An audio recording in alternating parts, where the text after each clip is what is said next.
الحمد لله رب العالمين والصلاة والسلام على سيد المرسلين وعلى آله وصحبه أجمعين. أعوذ بالله من الشيطان الرجيم. بسم الله الرحمن الرحيم.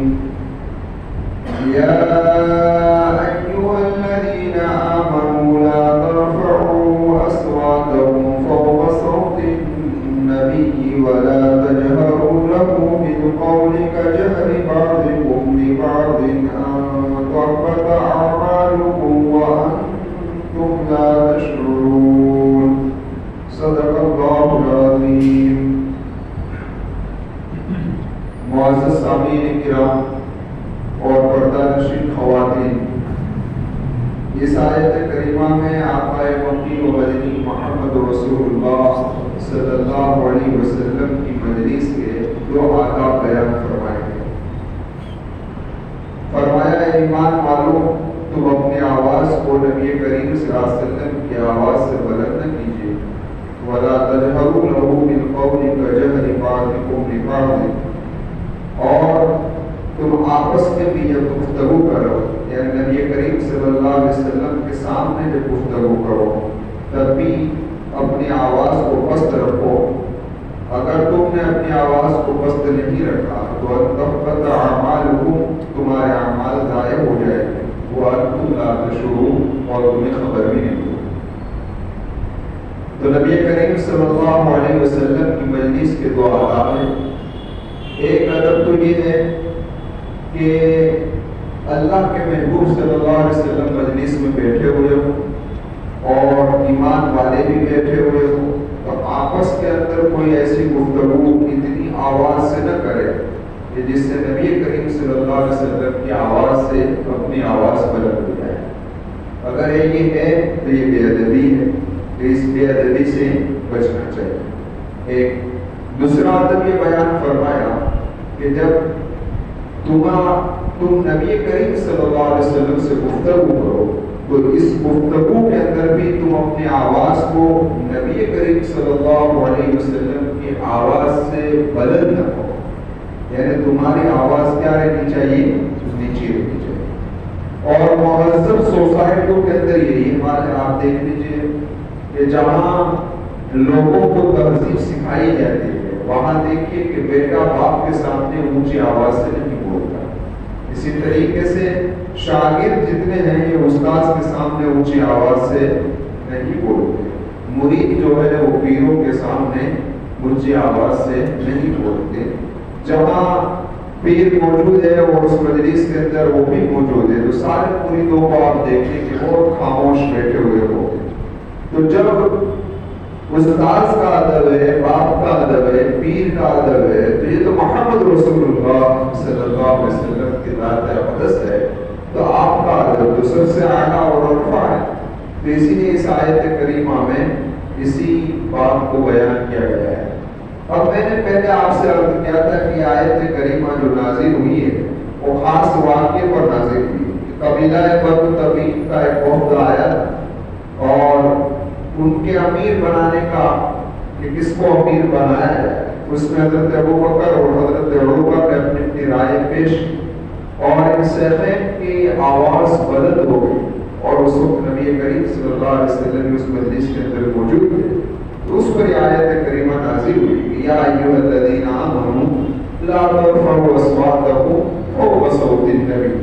اس آیت کریمہ کے نازل ہونے کے بعد حضرت ابوبکر صدیق اور حضرت عمر رضی اللہ تعالیٰ عنہما بڑے نادم ہوئے، یعنی بڑے افسوس کا اظہار کیا اور اس کے بعد انہوں نے اپنی آواز کو پست کر دیا. حضرت ابوبکر صدیق رضی اللہ تعالیٰ عنہ تو قسم کھا کر کہنے اے اللہ کے محبوب صلی اللہ علیہ وسلم جب تک زندہ رہوں گا آپ سے گفتگو اس طریقے سے کروں گا جیسے کوئی سرگوشی کرتا ہے. اور حضرت عمر رضی اللہ تعالیٰ عنہ میں اپنی آواز کو اتنا پست کر دیا کہ کبھی یعنی کہ حضرت عمر سے پوچھنا پڑتا تھا کیا کہہ رہے ہیں، یعنی اتنی آواز آپ نے پست کر دی. یہ صحابہ تھے، جیسا موقع آیا فوراً عمل شروع. ایک ہماری زندگی ہے کہ نہ جانے کتنے بیانات سن لیے، تفسیریں سن لی ہیں، کتنے اولیاءوں کی مجلس میں ہم بیٹھ گئے، لیکن ہماری زندگی کے اندر کوئی تبدیلی نہیں آ رہی۔ اللہ تبارک و تعالیٰ مجھے بھی توفیق دے، ہم تمام کو توفیق دے، کیونکہ ہم ایک دن سورج غروب ہوتا ہے تو ہم وہ موت کے قریب جا رہے ہیں۔ کہاں جا رہے ہیں بھائی؟ موت کے قریب جا رہے ہیں۔ بس اللہ سے دعا کرتی رہنی چاہیے کہ اللہ میری زندگی کا آخری حصہ بہترین حصہ بنا دے، تیری رضا والا بنا دے۔ جو کچھ گزری ہے وہ تو گزر گئی ہے، کیسے گزری ہے تو ہی جانتا ہے، تیرے سوا کوئی نہیں جانتا، لیکن اب جو بچی ہے اور موت کے قریب قریب جا رہا ہوں تو اللہ آج تک آپ ہی نے عزت رکھی ہے، آپ ہی عزت رکھ دے اور ایمان کی حالت میں اس دنیا سے ہمیں رخصت فرما۔ خیر، تو میں عرض کر رہا تھا آپ سے کہ صحابہ جیسا حکم آیا فوراً عمل والا۔ تو حضرت ایک صحابی رسول ہے جن کا نام ہے حضرت ثابت بن قیس رضی اللہ تعالیٰ۔ فطری طور پر ان کی آواز بلند ہے، بعض لوگوں کی آواز کیا ہوتی ہے؟ پہاڑی ہوتے ہیں، تو ان کی آواز بلند۔ جب یہ آیت کریمہ نازل ہوئی تو انہوں نے مسجد نبوی میں نبی کریم صلی اللہ علیہ وسلم کی مجلس میں آنا ہی چھوڑ دیا، کیونکہ ان کو ڈر تھا۔ کیا ڈر تھا؟ کہ میری آواز بلند ہے، کہیں نبی کی آواز سے بلند ہو۔ یہ بڑے جلیل القدر صحابی، یہ قبیلہ خزرج کے سردار ہے اور مدینہ کی ان مخصوص شخصیتوں میں ان کا شمار ہوتا ہے اور بااثر لوگ تھے، یعنی ان کی آواز اتنی بلند تھی اور تقریر اتنی اچھی کرتے تھے کہ پوری مجلس کے اندر سناٹا چاہے۔ بعضوں کا تقریر کا انداز میں نرالا ہوتا ہے، ان کی تقریر بہت بہتر تقریر کرتے تھے، تو اس لیے مجلس میں سناٹا چاہتا۔ جب نبی کریم صلی اللہ علیہ وسلم نے حضرت مصعب بن عمیر رضی اللہ تعالیٰ عنہ کو مدینہ المنورہ پہلے بھیجا، آپ ہجرت کر کے بعد میں آئے، تو مصعب بن عمیر رضی اللہ تعالیٰ عنہ جو مدینہ پہنچے اور آپ نے قرآن کریم کی تلاوت کرائی، تو اس وقت حضرت ثابت بن قیس نے حضرت مصعب سے قرآن کریم سنا۔ جیسا قرآن سنا نے بالکل اثر کیا۔ قرآن تو قرآن ہے، کبھی انسان اس کو تنہائی کے اندر پڑھے، کبھی انسان تنہائی میں بول تو دیکھے کہ وہ اڑا دیتا ہے، لیکن آج ہماری آنکھوں میں قرآن کے پڑھنے سے، قرآن کے سننے سے نہ آنسو آ رہا ہے، نہ دل کے اندر کوئی فرق آ رہا ہے۔ جس دل کی عظمت ہوتی ہے نا تو وہ اثر کرتی ہے، سمجھ میں آئے گا۔ تو خیر کر رہا تھا کہ صحابی رسول کے قرآن کو سن کر ایک متاثر ہوئے اور متاثر ہو کر کلمہ پڑھ لیا، لا الہ الا اللہ محمد رسول اللہ صلی اللہ علیہ وسلم، ایمان لیا۔ اب جب اللہ کے محبوب صلی اللہ علیہ وسلم ہجرت کر مدینہ المنورہ میں آئے تو حضرت ابوبکر صدیق آپ کے ساتھ میں تھے، آپ لوگوں نے سنا ہے، تو والہانہ زبردست استقبال حضرت ثابت بن قیس رضی اللہ تعالیٰ عنہ نے کیا، اور اس کے بعد حضرت ثابت نے اللہ کی حمد و ثنا بیان کی، پھر نبی کریم صلی اللہ علیہ وسلم کو درود بھیجا اور اس کے بعد تقریر شروع کر دی۔ کیا شروع کر دی؟ تقریر شروع کی۔ تقریر کے اختتام پر آپ نے کلمہ کہا، کیا کہا؟ انا نواہدک یا رسول اللہ صلی اللہ علیہ وسلم، اے اللہ کے محبوب صلی اللہ علیہ وسلم، ہم آپ سے معاہدہ کرتے ہیں، یعنی عہد کرتے ہیں، الا ان نمنعک مما نمنع منہ، ہر اس چیز سے آپ کو بچائیں گے اور آپ کی حفاظت فرمائیں گے جس چیز سے ہم اپنے نفس کی، انفسنا و اولادنا و ازواجنا فما لنا لقاء ذلک، کہ جس چیز سے ہم اپنی ذات کی حفاظت فرماتے ہیں، ہمارے بچوں کی حفاظت فرماتے ہیں، ہماری بیویوں کی حفاظت فرماتے ہیں، ہر اس چیز سے آپ کی حفاظت فرمائیں گے، فما لنا لقاء ذلک، اے اللہ کے محبوب اس پر ہمیں کیا ملے گا؟ کیا کہا؟ اس پر ہمیں کیا ملے گا؟ تو اللہ کے محبوب صلی اللہ علیہ وسلم نے فرمایا جنت۔ کیا ملے گی؟ جنت ملے گی۔ تو ان لوگوں کے چہرے جنت کی بشارت پر خوشی سے جھوم اٹھے اور کہا رضینا یا رسول اللہ، رضینا یا رسول اللہ، اللہ کے محبوب صلی اللہ علیہ وسلم راضی ہو گئے۔ اب ذرا دیکھیں کہ جس طریقے سے حضرت حسان یہ شاعر رسول ہے، نبی کریم صلی اللہ علیہ وسلم کے شاعر ہے، اس طریقے سے ثابت بن قیس یہ خطیب محمد صلی اللہ علیہ وسلم، نبی کریم صلی اللہ علیہ وسلم کے تقریر بڑی اچھی کرتے تھے، خطیب بڑے اچھے تھے، تو یہ آپ کے خطیب تھے۔ جب مدینہ المنورہ کے اندر دوسرے قبیلوں کے وفود آتے اور وہ اپنے شاعروں کا تذکرہ کرتے اور اپنے خطیبوں کا تذکرہ کرتے، تو اللہ کے محبوب صلی اللہ علیہ وسلم اپنے ان دونوں کو، حضرت حسان کو اور حضرت ثابت کو، کہ یہ ہمارے خطیب ہیں اور یہ ہمارے شاعر ہیں۔ سمجھ میں آئے گا؟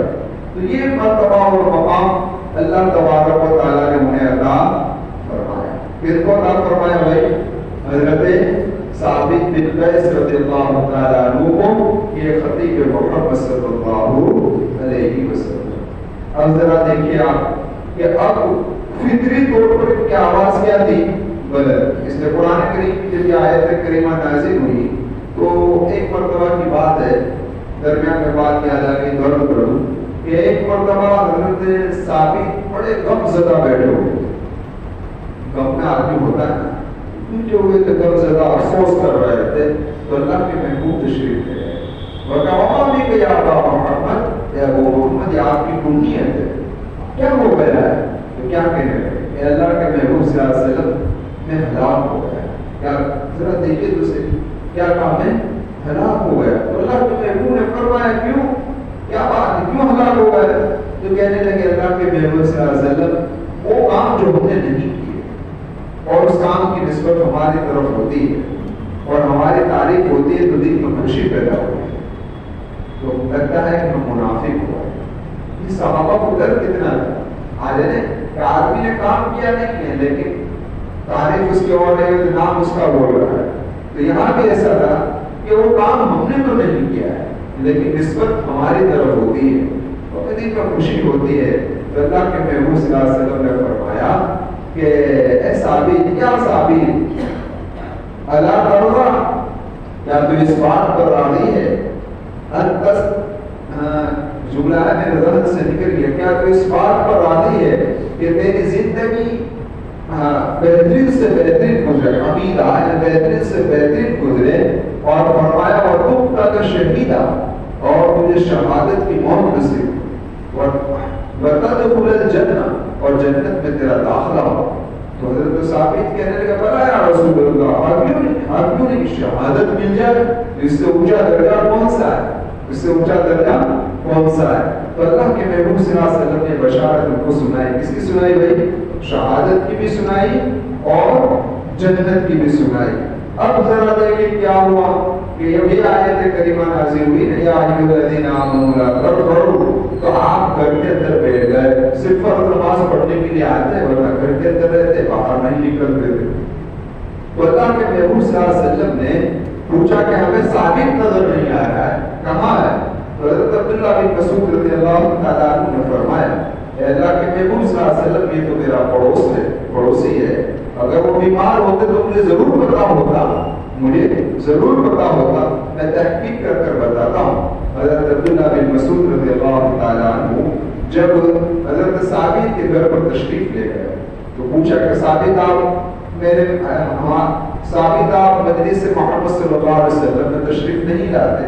تو کہنے لگے یہ آیت کریمہ جب سے نازل ہوئی ہے اور فطری طور پر میری آواز بلند ہے تو مجھے اس بات کا ڈر ہے کہ کہیں میں نبی کریم صلی اللہ علیہ وسلم کے سامنے میری آواز بلند ہو جائے اور میرے سارے اعمال ضائع ہو جائے، تو اس ڈر کے بنا پر میں نہیں آ رہا۔ تو حضرت عبداللہ بن مسعود نے پورا واقعہ نبی کریم صلی اللہ علیہ وسلم کو سنایا۔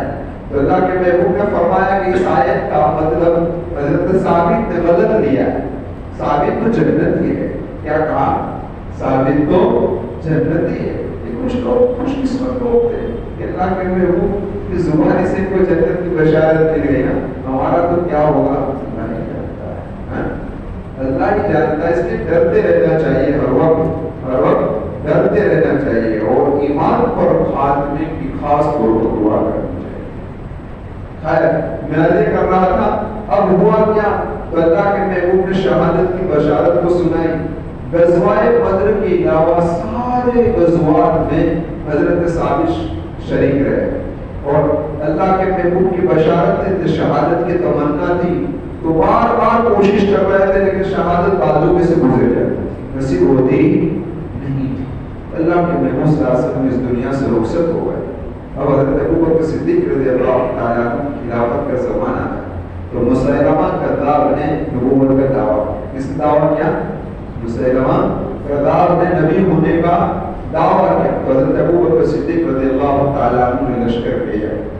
اب یہ لشکر اتنی خطرناک یہ جنگ تھی، اتنی خطرناک جنگ تھی کہ 1200 سے 1300 تو صرف وفات شہید ہوئے.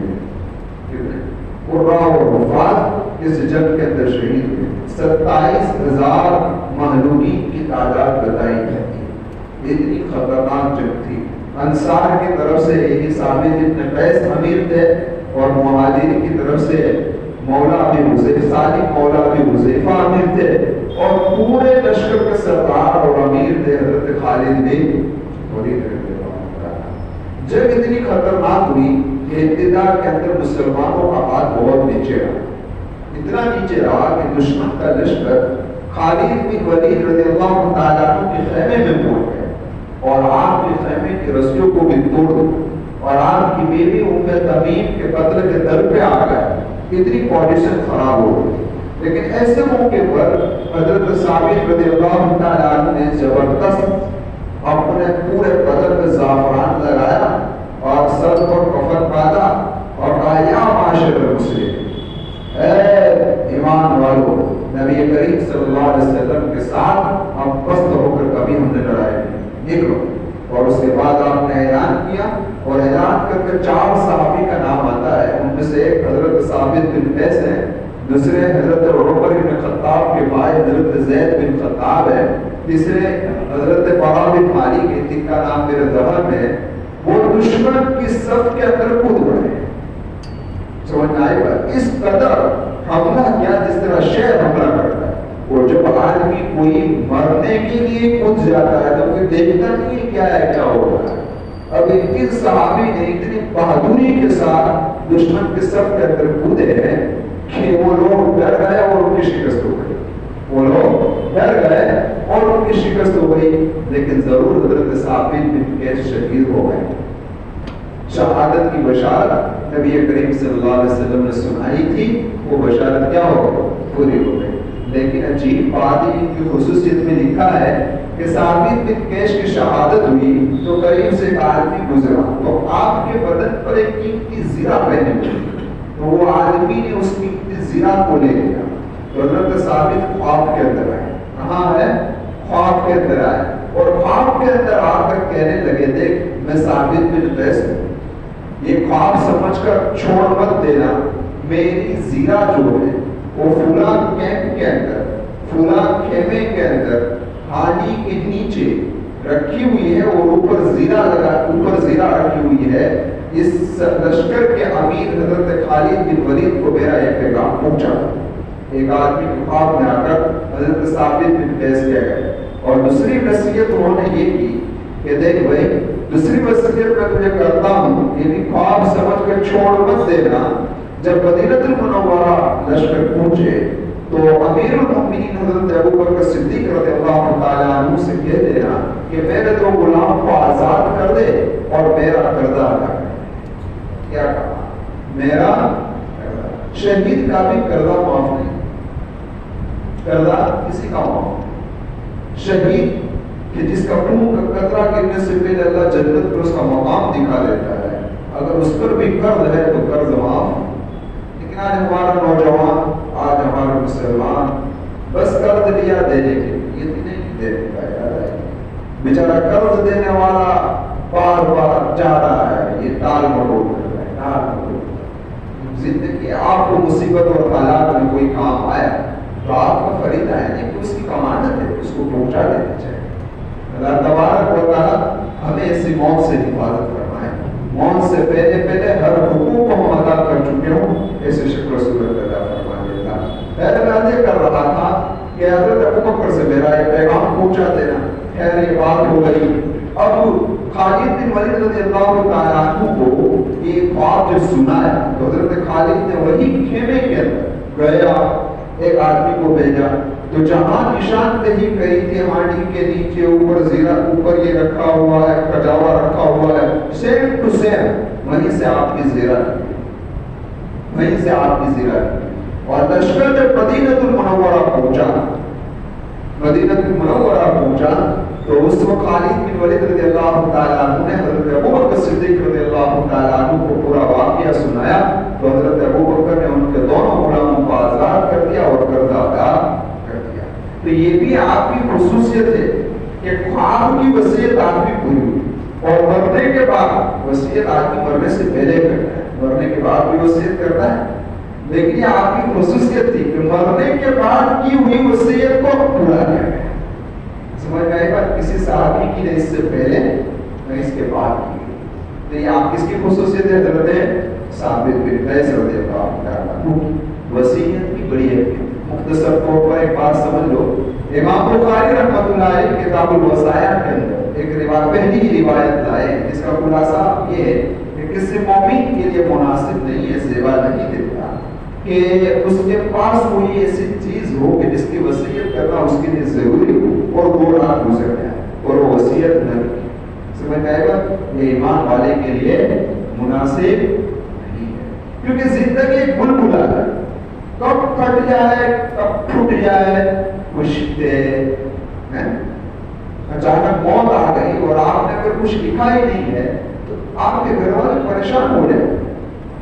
اس لیے آقا مکرم مدنی محمد رسول اللہ صلی اللہ علیہ وسلم کی دعا وہ دعا پڑھتے رہنا چاہیے. اللہ مجھے بھی توفیق دے کہ اللہ اچانک کی موت سے ہماری حفاظت کیونکہ اگر اچانک موت آ گئی تو آدمی نہ کچھ کہہ سکتا ہے نہ وصیت کر سکتا ہے کچھ کر سکتا ہے اور گھر والے بھی پریشان تیجوری میں یہ رقم رکھی ہوئی کس کی ہے پتہ ہے.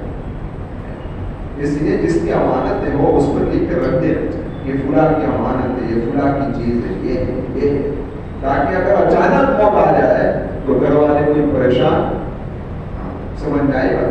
تو یہاں بھی دیکھیے ذرا امام بخاری اس روایت کو لائے ہیں تو داؤد ظاہری کے نزدیک تو وصیت کرنا واجب ہے وصیت کا لکھنا واجب ہے لیکن دوسرے ائمہ فرماتے ہیں کہ اگر ایسی کوئی چیز ہو کہ جس کو جو اس پر واجب ہو تو وصیت لکھنا واجب ہے. اور مثال کے طور پر کسی کا قرضہ ہے تو لکھنا واجب ہے کہ فلاں کے اتنے دینے کی فلاں کو اتنے دینے کی یہ لکھا ہوا ہونا ضروری. سمجھ آئے گا کسی کی امانت ہے تو لکھا ہوا ہونا ضروری ہے کہ فلاں کی امانت یہ ہے فلاں کی امانت یہ ہے برابر ہے.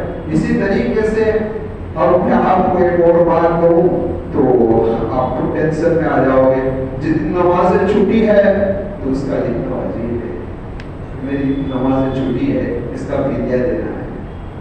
اب ایک فدیہ کتنے کا ہو ایک نماز کا فدیہ پتہ ہے 2.25 کلو گیہوں ایک نماز کا فدیہ 40 روپے کا حساب لگا ہے. کتنے روپے کا تو 5 کو کتنے ہوئے 200 روپے ہو گئے مہینے کے کتنے ہوئے 6000 سال کے کتنے ہوئے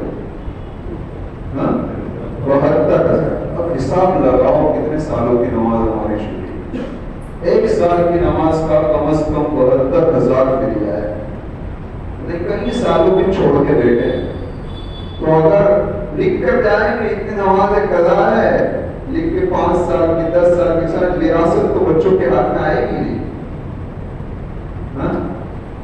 وراثت تو بچوں کے ہاتھ میں آئے گی. اس لیے میرے نوجوان میری آپ سے گزارش ہے کہ ہماری جتنی نمازیں چھوٹی ہے کم از کم قضا کرنا شروع کر کیا کرنا شروع کر قضا کرنا شروع کر دے. اور اللہ سے امید رکھے امید ہے کہ آدمی جب کوئی کام شروع کرتا ہے اور پھر اس کی موت آ جاتی ہے تو اللہ بھی کیا کر دیتا ہے معاف کر دیتا ہے. مثال کے طور پر اگر آپ میرے پاس سے کوئی رقم مانگ رہے 1,00,000 روپیہ اور میں آپ کو دے رہا ہوں روز ہر مہینے 5,000 10,000 15-20,000 باقی رہ گئے میری موت ہو گئی تو آپ کیا کرو چھوڑ دو معاف کرو دے تو رہا تھا بیچارہ دے تو رہا تھا.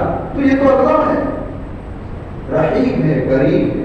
اگر ہم قضائے امر شروع کر دیں گے اور جو باقی رہ جائے گی تو اللہ کی ذات سے امید ہے کہ اللہ کیا کر دے گا معاف کر دے گا. تو میں عرض کر رہا تھا آپ سے کہ اس کا لکھنا واجب ہے کہ جو کوئی حق واجب ہو تو وصیت میں اس کا لکھنا واجب ہے. اگر کوئی یہ وصیت نہیں لکھتا تو گنہگار ہے. کیا ہے؟ گنہگار. لیکن اگر کسی کا حق نہیں نکل رہا ہے, کچھ بھی نہ کروا ہے, نہ امانت ہے, نہ نماز باقی, نہ روزہ باقی, سب کلیئر ہے, تو اب اس کو وصیت لکھنا مستحب ہے. کیا ہے؟ وصیت کا لکھنا اس کے لیے مستحب ہے. اس لیے امام بخاری رحمۃ اللہ علیہ کتاب الوصایا کے اندر تیسری ہی روایت ہے کہ طلحہ بن مصرف نے حضرت عبداللہ بن ابی اوفا رضی اللہ تعالیٰ عنہ سے پوچھا کہ کیا نبی کریم صلی اللہ علیہ وسلم نے وصیت کی تھی؟ حضرت عبداللہ بن ابی اوفا رضی اللہ تعالیٰ عنہ نے فرمایا نہیں. تو طلحہ نے کہا تو پھر ہمیں کیوں حکم دیا گیا وصیت لکھنے کا؟ تو فوراً کہا کہ اللہ کے محبوب نے وصیت کی تھی کہ دو چیزوں کو دھیان میں رکھنا, قرآن اور سنت محمد صلی اللہ علیہ وسلم. سمجھ آئے گا؟ ان دو کو پکڑ کر رکھنا یہ وصیت کی ہے. اس سے پتا چلا کہ اگر کوئی واجب نہ ہو تب بھی وصیت کو لکھ لینا چاہیے. وصیت لکھا ہوا ہونا چاہیے. فائدہ کیا ہوگا؟ ایک روایت کا خلاصہ ابن ماجہ شریف کی کتاب الوصایا میں میرے ذہن سے الفاظ نکل گئے, صرف خلاصہ ذہن میں, وہ یہ ہے کہ جو آدمی وصیت کو لکھ کر جائے گا اس کی موت سنت پر ہوگی, نبی کریم صلی اللہ علیہ وسلم کے طریقے پر ہوگی, اور شہادت کی موت مرے گا اور جنت اس کا ٹھکانہ ہوگا. ایسا کچھ خلاصہ ہے. اب کتنی بڑی بشارت. اس لیے علماء نے لکھا ہے کہ وصیت لکھی ہوئی ہونی چاہیے. اب وصیت میں اور یہ بھی ہے کہ زندگی میں کوئی ماں باپ کا نافرمان ہوتا ہے, لیکن باپ اگر کوئی وصیت لکھ کر جاتا ہے کہ بیٹا یہ کام نہ کرنا یا یہ کام کرنے کا ہے, تو وہ موت کے بعد باپ کی وصیت پر عمل کرتا ہے. آپ نوٹ کرتے ہیں, بات آئے گا کہ یہ تو میرا باپ کی وصیت ہے, یہ نہیں ہو سکتا, یہ نہیں ہو سکتا. تو اس لیے وصیت کو لکھے ہوئے. لیکن آج ہمیں شیطان نے دھوکہ ایسا دے دیا کہ ہم یہ سمجھ رہے ہیں کہ ابھی تو جوان ہے, کیا ابھی تو زندگی بہت باقی ہے, جوان ہے, اس طرح ہم اپنی مشتی کے اندر کھوئے ہوئے. اللہ تبارک و تعالیٰ مجھے اور آپ کو صحیح سمجھ عطا فرمائے. تو میں عرض کر رہا تھا آپ سے کہ اس آیت کریمہ کے نازل ہونے کے بعد صحابہ کرام رضوان اللہ تعالیٰ علیہم اجمعین نے اپنی آوازوں کو کیا کر دیا؟ نبی کی مجلس میں اس طریقے سے بیٹھتے تھے کہ جس طریقے سے ان کے سروں کے اوپر پرندے بیٹھے ہوئے, اس طریقے سے بیٹھتے تھے اور پناہ مانگتے کہ اللہ ہم آپ سے پناہ مانگتے ہو, پناہ مانگتے ہیں تیرے غصے سے یا تیری ناراضگی سے اور تیرے نبی محمد رسول اللہ صلی اللہ علیہ وسلم کی ناراضگی سے.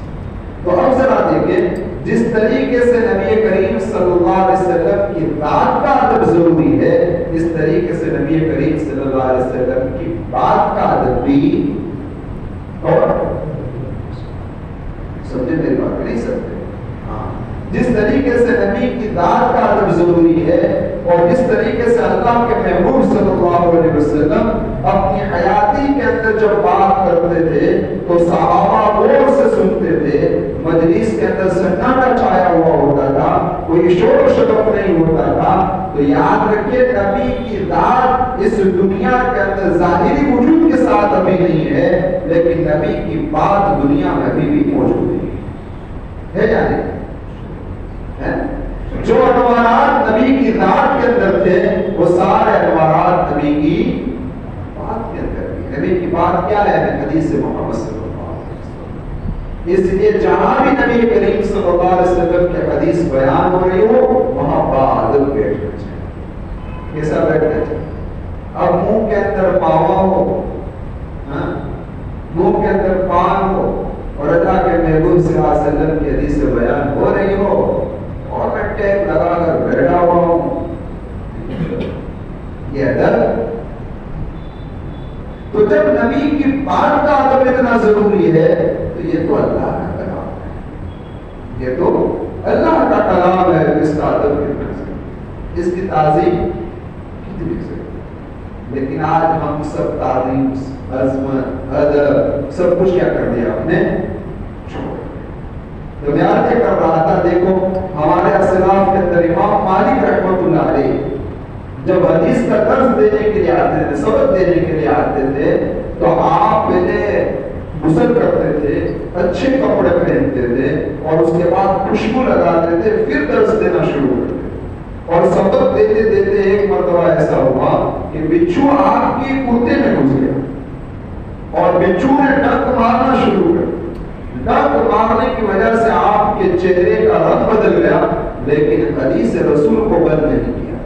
جب سبق مکمل ہو گیا تو بچھو کو نکالا گیا اور اتنے سارے ڈنک تھے، کسی نے پوچھا تھے تو بچھو اور ڈنک پتا تھا، لیکن میں نے یہ مناسب نہیں سمجھا کہ محمد رسول اللہ کی حدیث بیان ہو رہی ہو اور میں اس طرف مائل ہو جاؤں۔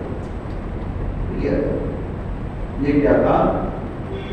آج ہمارے پاس ادب نہیں۔ دیکھو حدیث کی کتاب پڑھی ہے تو اس کے اوپر مشورے کا چوپڑا فضائل اعمال کے اوپر۔ اب فضائل اعمال میں اللہ کے محبوب صلی اللہ علیہ وسلم کی حدیث ہے، اب اس چوپڑے کے اوپر بھی تصویریں ڈوبتا ہوگی، سمجھنا ہے؟ ان تصویروں میں دیکھیے ہمیں پتہ ہی نہیں ہے کہ یہ اللہ کا محبوب، اللہ کے رسول صلی اللہ علیہ وسلم کی حدیث کا ذخیرہ ہے، اس کو ادب سے رکھنا چاہیے۔ جس کا جو مقام ہو وہاں رکھنا چاہیے۔ قرآن کا مقام اونچا ہے، اوپر قرآن آئے گا، اس کے نیچے محمد رسول اللہ صلی اللہ علیہ وسلم کی حدیثیں آئے گی اور اس کے بعد دوسری کتابیں آئے گی۔ جب دوسری کتابیں بعد میں آئے گی تو ان چھوٹوں کا کیا؟ کہ اس میں تصویریں بھی ہو، یہ بے ادبی نہیں تو اور کیا ہے؟ اور اگر کوئی غیر بے ادبی کرے تو ہم تماشا مچاتے ہیں اور ہم بے ادبی کر رہے ہیں، اس سے روا کیسا انصاف؟ یہ کیسا انصاف؟ ذرا سوچ۔ تو میں عرض کر رہا تھا آپ سے کہ جس طریقے سے نبی کریم صلی اللہ علیہ وسلم کی ذات کا ادب ضروری ہے، اس طریقے سے نبی کریم صلی اللہ علیہ وسلم کی بات کا ادب بھی ضروری ہے، اور جس طریقے سے نبی کریم صلی اللہ علیہ وسلم کی حیاتی میں آپ کا ادب ضروری تھا، اس طریقے سے نبی کریم صلی اللہ علیہ وسلم کی وفات کے بعد آپ کے روزے کے قریب بھی ان کا ادب کیا ہے؟ لے سانس بھی یہاں ادب سے، لے سانس بھی یہاں ادب سے کہ یہ دربار ہے نبی کا، خطرہ ہے بہت سخت یہاں بے ادبی کا۔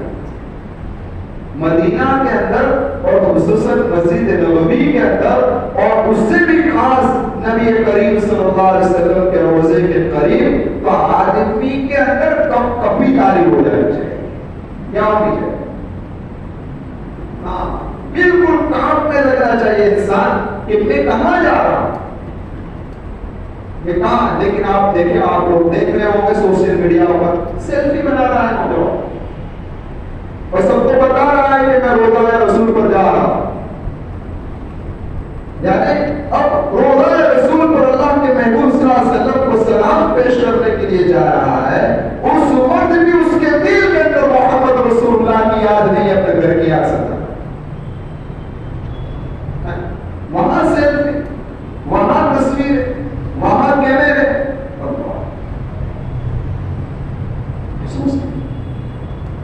پھر ہم کہہ رہے ہیں عاشق رسول ہے۔ کیسے عاشق رسول؟ کیسے عاشق ہے؟ کیا عشق رسول ہے؟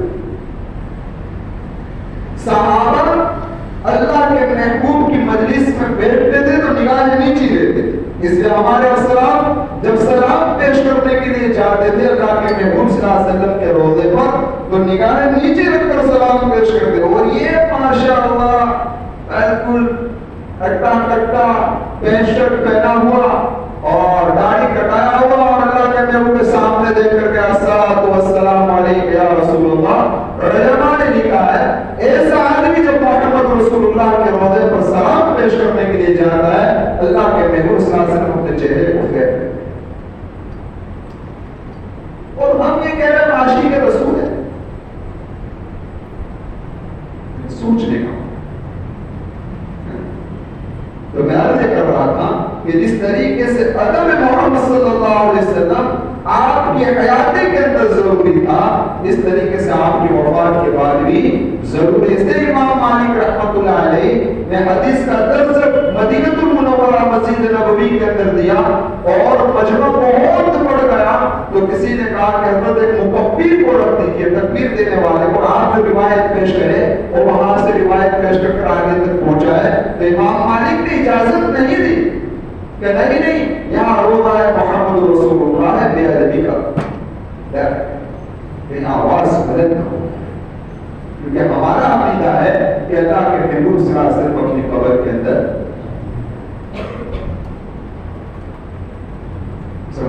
اب ذرا اور آگے بات اور سن لیجئے کہ جس طریقے سے نبی کے وارث، نبی کا ادب ضروری ہے، اس طریقے سے نبی کے وارثوں کا ادب ضروری ہے، یعنی وہ علماء ربانیین۔ ایک مرتبہ ایسا ہوا کہ حضرت ابو درداء رضی اللہ تعالیٰ عنہ حضرت ابو بکر صدیق سے آگے چل رہے تھے، تو اللہ کے محبوب صلی اللہ علیہ وسلم نے حضرت ابو درداء کو تنبیہ فرمائی، کیا تو ایسے شخص کے آگے چل رہا ہے جو دنیا اور آخرت میں تجھ سے بہتر ہے؟